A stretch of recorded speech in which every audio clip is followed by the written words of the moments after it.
आप सुन रहे हैं सजा प्यार की, जिसे लिखा है योगेश माली योगी ने और आवाज है सुरभि की। रह रहकर मेरी आंखें उसकी यादों में लाल हुए जा रही हैं। सीने में अब दिल की धड़कन तो नहीं, पर अब भी उसकी यादें सता रही हैं। न जाने कितने वर्ष पहले ही मेरा रक्त ठंडा पड़ गया था, पर आज भी जब उसे याद करता हूँ तो मेरे बेजान दिल में हलचल होने लगती है। आज भी मेरे रोम रोम में मेरा प्यार जीवित है। मेरे समुदाय में लोग कहते हैं कि आज मैं इतना शक्तिशाली हूँ तो मेरे प्यार की वजह से, पर मेरा प्यार ही आज मेरे पास नहीं है। मैं आज न जाने हजारों वर्षों से इस शरीर का बोझ झेल रहा हूँ, बस उस प्यार के लिए जो मुझे नसीब नहीं हुआ। आज भी मुझे वो दिन याद है। आज से 1000 वर्ष पहले मैं इसी जगह, जहाँ आज बड़ी बड़ी इमारतें हैं, वहाँ एक घनघोर जंगल हुआ करता था। मेरा काम था जंगलों से लकड़ियों को एकत्र करके उन्हें बाजार में बेचना। इन्हीं जंगलों की वादियों में घूमता और इन्हीं जंगलों के प्राणियों के साथ खेलता। वक्त शांतिपूर्ण और मजेदार था, पर वक्त को यह मंजूर नहीं था। एक दिन मैं जंगलों में सूखी लकड़ी एकत्र कर रहा था कि मैंने पायल की आवाज सुनी। ऐसा लगा जैसे वो पायल की आवाज मुझे अपनी ओर बुला रही है। मैं उस पायल की आवाज की ओर धीरे धीरे मंत्रमुग्ध होकर बढ़ने लगा। जैसे मैं उसके करीब जाता, वो पायल की आवाज तेज होती जा रही थी। मैं उस पायल की आवाज के बहुत करीब पहुंच गया तो एक झाड़ की ओट में छुपकर देखने लगा। पीछे से देखा तो खुले हुए लंबे काले बाल जो कि उसकी कमर तक थे। पीछे से उसकी धीमी चाल जैसे हिरनी की तरह चल रही थी। हाथों में कंगन। मुझे एक बार उसके चेहरे की झलक देखनी थी। मैं हिम्मत करके झाड़ की ओट से बाहर आया और कहा, सुनिए। उसने पीछे मुड़कर देखा और मैं देखते रह गया। सुंदर सा वो गोल चेहरा, जिसमें सुंदर प्यारी काली आंखें, जिसमें एक डर और शर्म का ऐसा तालमेल कि उस पर नजर ठहर गई। उसके गुलाबी होंठ और उसका गोरा रंग, मानो मैं उसे देखते ही सपनों में कहीं खो गया। उसने मुझे देखा और दौड़ने लगी। मैं बस उसे देखता रह गया। उन्हीं वादियों में न जाने कहां वो ओझल हो गई। मैं पूरा दिन उसकी यादों में बेचैन रहा। रह रहकर उसका वो मासूम चेहरा मेरी आंखों के सामने आता और मेरा मन उसे देखने के लिए तड़प जाता। मैंने अगले दिन तड़के उठकर लकड़ियों को बटोर लिया। मैं जल्दी से उसी जगह उसकी राह देखने लगा कि वो कब आएगी और मैं उसकी एक झलक देख पाऊंगा। काफी समय हो गया था, पर ना उसकी पायल की आवाज सुनाई दी और ना ही उसकी झलक मिली। ऐसे ही लगभग 4 दिन गुजर गए। मैं रोज आता और एक आशा मन में दबाए चला जाता। आज 5वां दिन था जो मैं वहां उस पेड़ के पीछे खड़ा था। अचानक एक प्यारी मीठी आवाज मेरे कानों में पड़ी। सुनिए। मैंने पीछे मुड़कर देखा तो वही सुंदरी थी। मैं उसे देखते ही स्तब्ध खड़ा हो गया। उसने कहा, कौन हो तुम? इस तरह यहाँ रोज क्यों खड़े रहते हो? मैंने कहा, क्या तुम्हें नहीं पता कि मैं यहाँ क्यों खड़ा रहता हूँ? उसने शर्मा कर अपनी पलकें झुका ली। मैंने कहा, तुम्हारी सुंदरता मुझे यहाँ ले आती है। जब से तुम्हें देखा है बस तुम्हें देखने की इच्छा होती है। आज भी मैं तुम्हें देखने आया हूँ। उसने कहा, क्या मैं सच में इतनी सुंदर हूँ? मैंने कहा, हाँ। मैं उसके पास गया और कहा, मुझे तुमसे प्रेम हो गया है।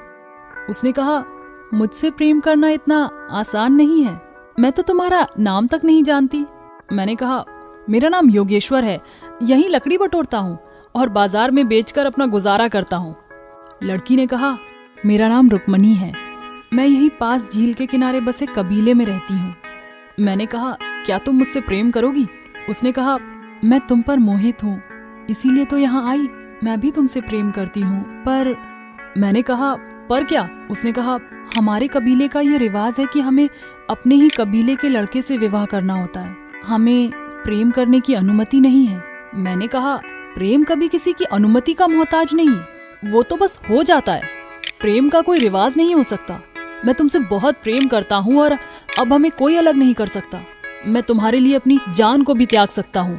उसने कहा, नहीं, यह अब सिर्फ तुम्हारी जान नहीं, मेरी भी है। मैं अब तुम्हारे साथ पूरा जीवन गुजारना चाहती हूँ। वो ये कहकर मुझसे लिपट गई। दिन पर दिन गुजरने लगे और हम रोजाना मिलने लगे।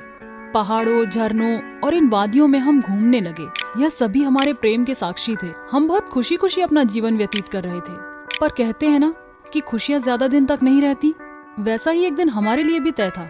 हम रोजाना की तरह झरने के पास बैठे हुए अपने सपनों को संजो रहे थे कि अचानक कुछ लोगों ने आकर हमें घेर लिया। मेरी आंखें डरकर उन्हें देखने लगी। रुक्मणी ने चिल्लाते हुए कहा, तुम भाग जाओ। पर मैं उसे छोड़कर कैसे भाग सकता था। पलक झपकते ही उन्होंने मुझे धर दबोचा। मुझसे कुछ कहे बगैर मुझे पीटने लगे। पीट पीट कर मेरा हाल बेहाल कर दिया था। कबीले के मुखिया ने कहा, इन्होंने वो अपराध किया है जो आज तक हमारे कबीले में किसी ने नहीं किया। उन्होंने रुक्मणी से कहा, तुमने हमारे रिवाजों को तोड़ा है, तुम्हें इसकी वो सजा मिलेगी जिसे देखकर कबीले में कोई लड़की इस तरह का अपराध कभी नहीं करेगी। तुम्हें इस अपराध में फंसाने वाले इस लड़के को भी वही सजा मिलेगी। मुखिया ने कहा, फेंक दो इन दोनों को इस झरने से। हम दोनों चिल्लाते रहे, जीवन की भीख मांगते रहे, पर उन्होंने नहीं सुना। हम दोनों को एक साथ उस झरने में फेंक दिया। रुक्मणी का सिर एक चट्टान से टकराया और उसने जगह पर ही मेरे सामने दम तोड़ दिया। मैं सामने ही अंतिम सांसें ले रहा था। मेरे सामने ही मेरी प्रेमिका मृत अवस्था में पड़ी हुई थी। मेरी नजर उसी पर टिकी हुई थी।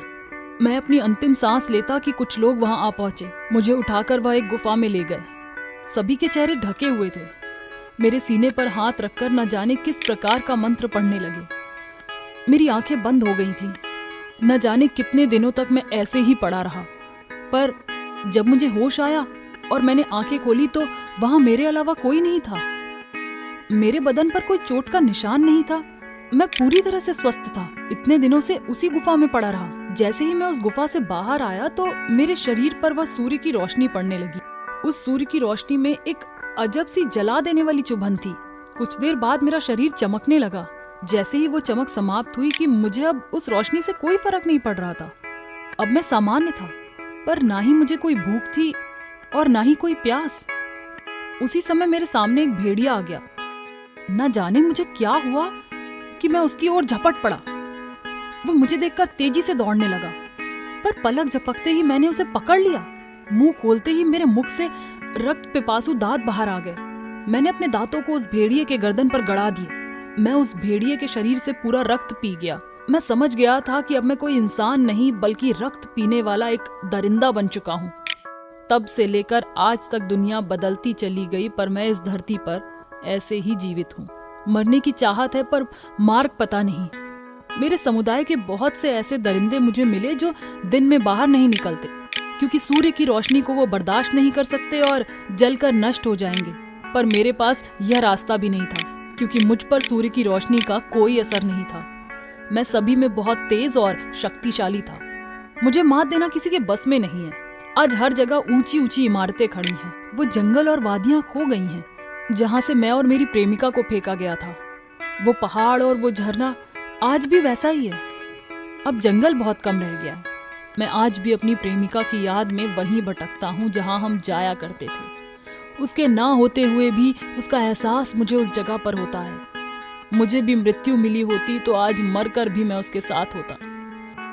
इस समय शहर के एक सुनसान रास्ते पर चलता चला जा रहा हूँ।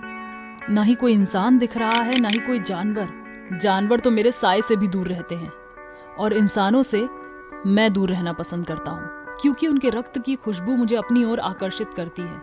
मेरे समुदाय के लोग रात के अंधेरे में इंसानों का शिकार करते थे, परंतु मेरे डर से वह इंसानों का शिकार अब नहीं करते।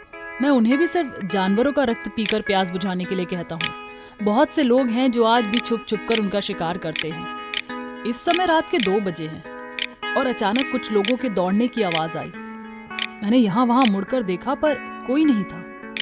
तभी मेरे कानों पर एक घबराई हुई आवाज ने दस्तक दी। शायद यह आवाज किसी लड़की की थी जो मदद के लिए पुकार रही थी। यह आवाज सड़क के ठीक दूसरी तरफ से आ रही थी। मैं दौड़कर वहां पहुंचा तो एक लड़की मदद के लिए चिल्लाते हुए दौड़ रही थी और उसके पीछे कुछ लोग दौड़ रहे थे। मैं दौड़कर वहां पहुंचा क्योंकि मेरी तेजी उनसे कहीं अधिक थी। मैंने पलक झपकते ही उन्हें पीट कर एक और कर दिया। ये वो दरिंदे हैं जो लड़कियों के मान सम्मान पर आघात करते हैं। आज के आधुनिक युग में पल रहे ऐसे लोग जो अच्छे संस्कारों से वंचित रह गए, ये हमेशा नारी जाति का अपमान और लोगों पर अत्याचार करना ही अपना धर्म समझते हैं। अब वो एक तरफ घायल पड़े हुए थे। मन तो किया कि इनका रक्तपान करके इन्हें मुक्त कर दूं, पर वहां से हटना ही उचित समझा। तभी मेरी नजर उस लड़की पर गई जो मुझे देख रही थी। उसकी आंखें लगातार मुझे घूरे जा रही थी। जैसे ही वह शुक्रिया कहने के लिए आगे बढ़ी, न जाने मुझे क्या हुआ। मैं वहां से पीछे मुड़ा और बिना कुछ बोले ही वहां से चला गया। 2 दिन बाद मैं रात के समय ठीक 12 बजे एक इमारत पर बैठा हुआ था। तभी मेरी नजर सड़क से लगे एक बार पर गई जहां लोग शराब पीने आते हैं। उन शराबियों को देखना मुझे बड़ा अच्छा लगता है। उनकी हरकतों को देखना ही मेरा मनोरंजन है। वो जब उस बार में जाते हैं तो बड़े ही शान से, उनके अंदर इतनी अकड़ और घमंड होती है कि वह अपने आगे किसी को कुछ नहीं समझते। वो तो एक सामान्य आदमी को भी जानवर समझकर धुतकार देते हैं, क्योंकि वो एक सामान्य व्यक्ति हैं। परंतु जब शराब के नशे में बाहर आते हैं तब एक भिखारी भी उन्हें धुतकारता है। यदि कोई गरीब व्यक्ति उस बार से बाहर आता है तो वह खुद को पूरे शहर का मालिक समझता है। तब पूरी सड़क उसी के लिए होती है। वह पूरे रास्ते पर ऐसे झूम झूम कर चलता है जैसे कोई बिना पेंदी का लोटा यहाँ से वहां लुढ़क रहा हो। कोई कोई तो नशे की हालत में इतना ज्ञान देता है जैसे कि सबसे बड़ा ज्ञानी पुरुष वही है। तभी मैंने देखा कि उस बार में से वही लड़की बाहर आई जो उस रात मदद मांगते हुए दौड़ रही थी। मैं उसे ध्यान से देख रहा था कि बार की बत्तियां बंद होने लगी। अभी तक जो भी उस बार से निकला था वो सभी नशे में थे, चाहे वो कोई पुरुष हो या स्त्री। पर यह पहली लड़की थी जो नशे में नहीं थी। मैं उसे ही देखे जा रहा था कि अचानक एक काले रंग की गाड़ी वहां रुकी और जबरन उसे गाड़ी में खींच लिया। वो फिर से चिल्लाने लगी। मैंने तुरंत उस इमारत से छलांग लगाई और ठीक गाड़ी के सामने आ गया। मुझे देखते ही वो घबराकर गाड़ी से उतरकर भागने लगे, क्योंकि ये वही लोग थे जो उस रात लड़की का पीछा कर रहे थे। मैं गाड़ी के अंदर बैठा। वो लड़की अभी भी उस गाड़ी में ही बैठी थी। मैंने उस गाड़ी को चालू करते हुए पूछा, आपका घर कहाँ है? उसने कहा, आप चलाते रहो, मैं बताती हूँ। उस लड़की ने अपनी धीमी आवाज में कहा, उस रात भी तुमने मेरी जान बचाई थी और आज भी बचाई। मैं दिल से आपका शुक्रिया करती हूँ। मैंने उसका कोई जवाब नहीं देते हुए उससे पूछा, आगे 2 रास्ते हैं, अब कहाँ गाड़ी घुमाऊं? उसने कहा, मेरा नाम मणि है, और तुम्हारा? मैंने कहा, योगेश। उस लड़की ने कहा, क्या तुम मेरे दोस्त बनोगे? मैंने जवाब न देते हुए कहा, तुम इतने रात गए बार में क्या कर रही थी? उसने कहा, मैं वहां काम करती हूँ। मैंने कहा, क्या तुम कोई और काम नहीं कर सकती? उसने कहा, शाम के समय यही नौकरी मिली, सुबह मैं कॉलेज जाती हूँ। मैंने कहा, एक काम करो, कल से नौकरी पर मत जाओ, तुम्हारे कॉलेज की फीस मैं भर दिया करूंगा। उस लड़की ने कहा, मेरा पेट कौन भरेगा? मेरे ना माता पिता हैं ना कोई और, ये काम तो एक मजबूरी है। मैंने कहा, ये लोग कौन हैं? उस लड़की ने कहा, ये लड़के चाहते हैं कि मैं उनके साथ मिलकर बार के अंदर नशीले पदार्थों को बेचूं। मैंने कहा, वो ऐसा कौन सा नशा है जो शराब से भी ज्यादा नशीला है?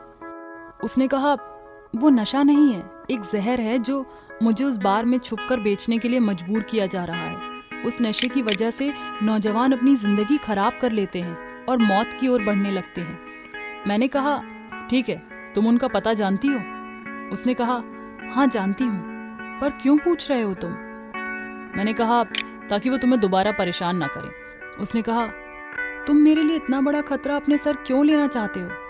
मैंने कहा, तुम्हारे लिए नहीं, बल्कि उन नौजवानों के लिए जो मौत की ओर बढ़ रहे हैं। उसने कहा, तो ठीक है, मैं तुम्हें वहां ले चलूंगी, देखो मेरा घर आ गया।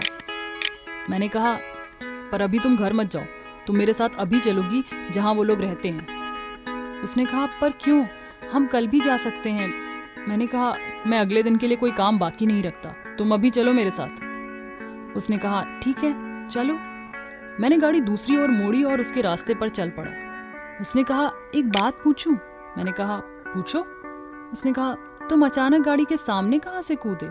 मैंने कहा, जितना मेरे बारे में जानती हो उतना काफी है, ज्यादा जानने की कोशिश मत करो। वह चुपचाप बैठी रही। मैं सामने लगे आईने में उसका चेहरा देख रहा था। वो उदास हो गई थी, पर कैसे उसे बताता कि मैं क्या और कौन हूँ? मैं उसकी मदद इसलिए कर रहा था क्योंकि उसका चेहरा हूबहू रुक्मणी की तरह था, जो मुझे एक सुकून पहुंचा रहा था। मैं जल्दी ही उस जगह पहुंच गया जहां उन बदमाशों का ठिकाना था।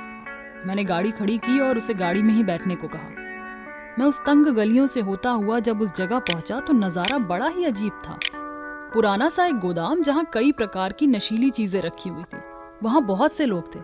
उन्होंने मुझे देखते ही अपने बंदूकें और हथियारों को उठा लिया।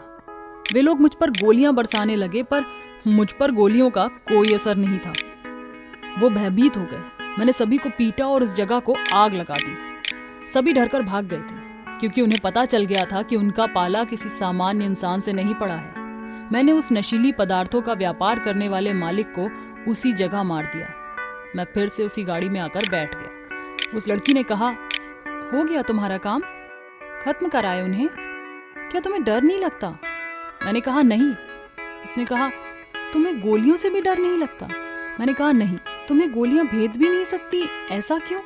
मैंने उसे घूर के देखा, मेरी आंखें लाल थी, पर उसने कहा, मैं डरने वाली नहीं तुमसे। मैंने जब तुम्हें पहली बार देखा था तो ही समझ गई थी कि तुम सामान्य इंसान नहीं हो, क्योंकि एक सामान्य इंसानों में इतनी ताकत और फुर्ती नहीं होती। तुम जब इमारत से कूदकर गाड़ी के सामने आए उस समय भी मैंने तुम्हें देख लिया था। तुम्हें लगा मैं गाड़ी में ही बैठी रहूंगी, पर तुम्हारे अंदर जाने के बाद मैं पीछे से आई और सब कुछ देख लिया। तुम इंसान तो नहीं हो, पर इंसान से अच्छे हो, जो कि इंसानों की कदर करते हो। तुम्हें अच्छे बुरे और सही गलत की पहचान है, जो कि आज के इंसानों में नहीं है। मैं तुमसे डरकर दूर नहीं भागना चाहती, पर तुम्हारा साथ पाना चाहती हूँ। मैंने कहा, मैं एक रक्त पीने वाला जीव हूँ, जिसे आजकल के लोग वैम्पायर कहते हैं। उसने कहा, तुम भले ही वैम्पायर हो, पर तुम्हारे नेक कामों ने मेरा दिल जीत लिया है। मुझे तुमसे प्रेम हो गया है। मैंने कहा, तुम गलत रास्ते पर जा रही हो, मेरा साथ तुम्हें हमेशा दुख और तकलीफ देगा, हम दोनों कभी एक नहीं हो सकते। उसने कहा, तुम्हारे पास रहने में जो सुख मिलेगा, उतना सुख मुझे संसार की किसी चीज में नहीं मिलेगा। मैं जीवन भर सिर्फ तुम्हें देख देख के जी लूंगी। मुझे अपना लो, मुझसे दूर ना जाओ। मैंने कहा, मेरे पास दिल नहीं है, वो मर चुका है। एक मृत व्यक्ति के साथ कैसे रहोगी? तुम नादान हो, पर मैं नहीं। मैंने एक प्यार किया जिसकी सजा आज हजारों वर्षों से भुगत रहा हूँ। मैं अब ये नहीं चाहता कि तुम भी मेरी तरह ऐसे दर्द को सहो। मैं बस यही चाहता हूँ कि तुम हंसी खुशी से अपना जीवन गुजारो। जब भी तुम मुसीबत में रहोगी, उसे टालने के लिए हमेशा मैं वहां रहूंगा। मैं ये कहकर वहां से चला गया।